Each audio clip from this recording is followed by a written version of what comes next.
I bet none of you were expecting the consistency. And honestly, neither was I. But we got 2 videos back to back within the same month. Probably.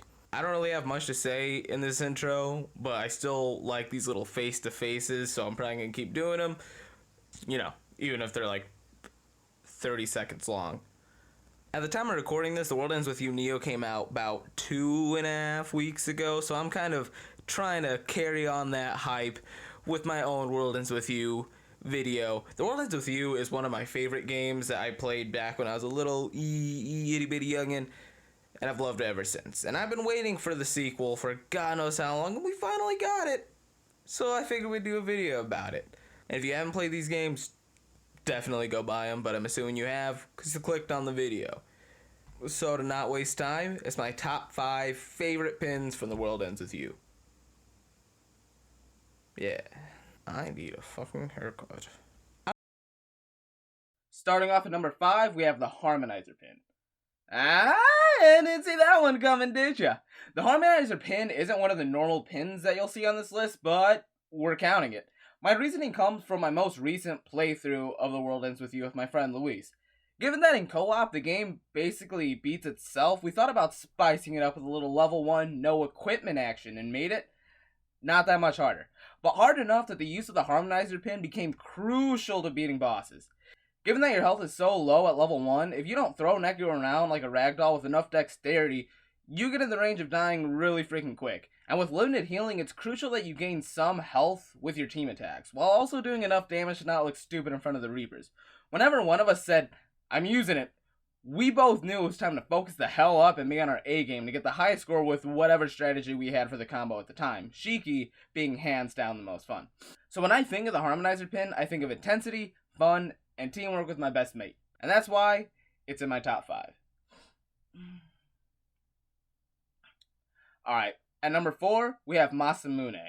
I'll probably end up just saying the base pin rather than what it evolves into, and sometimes I'm going to say what it evolves into rather than the base pin. It just depends on what's easier. There's God knows how many pins, I'm not going to remember the names of half of them. I think Masamune evolves like 3 different times. When I found out The World Ends With You was being ported to Switch, I was so excited for activating pins with motion controls. It was difficult to get used to at first, but once I got the hang of it, I found that few pins were as fun to activate as Masamune was. I'm the kind of guy who likes fast-paced gaming because I have the reflexes for them. So if I have the option between blocking and dodging, I'm probably going to choose dodging. Because I like that just quick motion of psh, rather than, like standing there. And because of that, I love just racing the reticle across the screen to get around enemies and then just getting those 12 satisfying swipes in. And when you do them in quick succession, you kind of feel like a badass. With Masamune, you always run the risk of eating your controller because nobody uses those stupid straps. Or someone might just walk in and think you're mid-seizure. Cover up with a nice blanket? Nope, no one thinks you're jacking off. Next. I have a 2-pin tie for number 3, but at number 3, we have sword thingies. Or to be more precise, after looking up the names while writing this video, we have Roxasha the Tyrant and Unfortunate Teller. I'm not really sure if these were introduced after the original release or if they were already in there and I'm just stupid. I don't know. When I originally played The World Ends With You, I was like 12 and I didn't know there was more healing pins than just the original soda can that they gave you, so it's very possible it was already in there. Whatever the case, I came to really like these pins because, you're shooting swords from your body. I could probably just end this section right here. My videos are too long anyways. I prefer Unfortunate Teller over Roxasha for a couple of reasons. I feel like with Roxasha, half the time it doesn't work, and I know why. When you activate the pin, you have to keep the reticle stationary for at least a fraction of a second, and then from that point, you can move it around and dictate where the swords go, wherever your reticle goes. But with the fast pace of The World Ends With You, you don't really have that time sometimes, so I'd be trying to get these pins off in quick succession, and then just being like, alright, let's go! Plus, I feel like Unfortunate Teller is just a little more practical, especially because you'll find yourself in a lot of not that important noise encounters. It feels a lot easier to just go to the center of the screen and just spray a bunch of swords that'll probably wipe half of them out. And in terms of looks, I think just a circle emanating swords around you is a lot cooler than just shooting them out of your hand. But that's just... My second favorite pin in The World Ends With You is honestly probably a lot more practical, and I like it probably for just more objective reasons than my first one. But at number 2, we have Love Me Tether, the only pin I remembered before writing this script. It's hard not to love Love Me Tether when there's virtually nothing wrong with it. It's just overall a great pin. In terms of time, it has an instant boot, so it's nice just to be able to immediately throw some chains out there. And then before you can even get done using your next pin, you'll realize that it's already booted back up. But not only speed, it just does good damage. You can know that wherever you throw your chains up, they're probably going to be doing a decent amount of damage. Whether you spread them out, it's just a lot of damage spread all over the place, or you're fighting a big enemy and it's just 3 chains doing consistent damage to them. Plus, just the satisfaction of throwing out those chains feels really nice, and you feel really cool. Just a quick couple of slashes and you're chaining all over the place, putting Kurapika to shame. I think we can all admit as well that it's just a cool looking attack. Chains that fly over the screen? Yes. There's a variant that's just one singular chain that heals you, which is the one I personally use for its resourcefulness by the end of the game. But personally, I kind of just like Love Me Tether more. Well, you know, the evolution. Sweet Talk Tether. But Love Me Tether is just a staple that's always been in my deck. Whether for minuscule noise fights or boss fights, it'll always be useful and always be my number 2.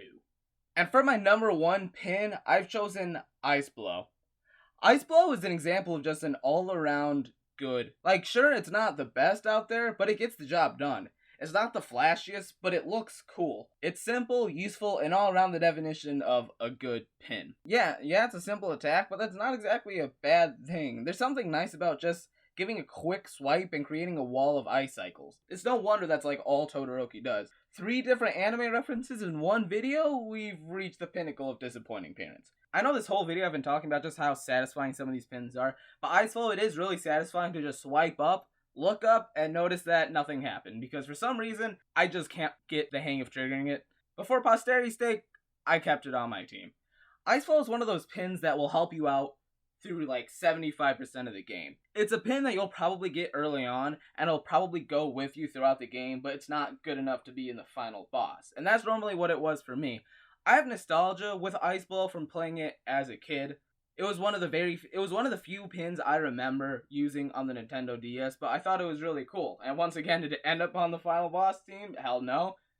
But it's nice. Even when I would describe The World Ends With You to friends, especially when it was ported onto the Switch, I would use Ice Blows to describe how the game works to them. Tell them that you can use your motion controls to do a quick swipe up and you'll create an icicle wall. And when I personally was getting excited for the World Ends With You port, that's the pin that I always saw of the most. Of like, oh yeah, it's gonna be so cool to That's why Ice Flows is always gonna be one of my favorites. Yeah, it's probably a lot more for nostalgia's sake, but it's still an overall good pin. It's the very first pin in the pin decks. I don't know if that's a thing, and if not, I'm coining it. So you already know it's the OG, and even though it never made it to the final boss, I'll always remember Ice Blow for being a part of the ride the whole way through, and helping me out a lot. And that's why it's number 1. I don't know if I'm going to be doing outros. If I am, this is it. And if I'm not, this doesn't matter. We're going to say I am, though. Like, comment, subscribe. Bye.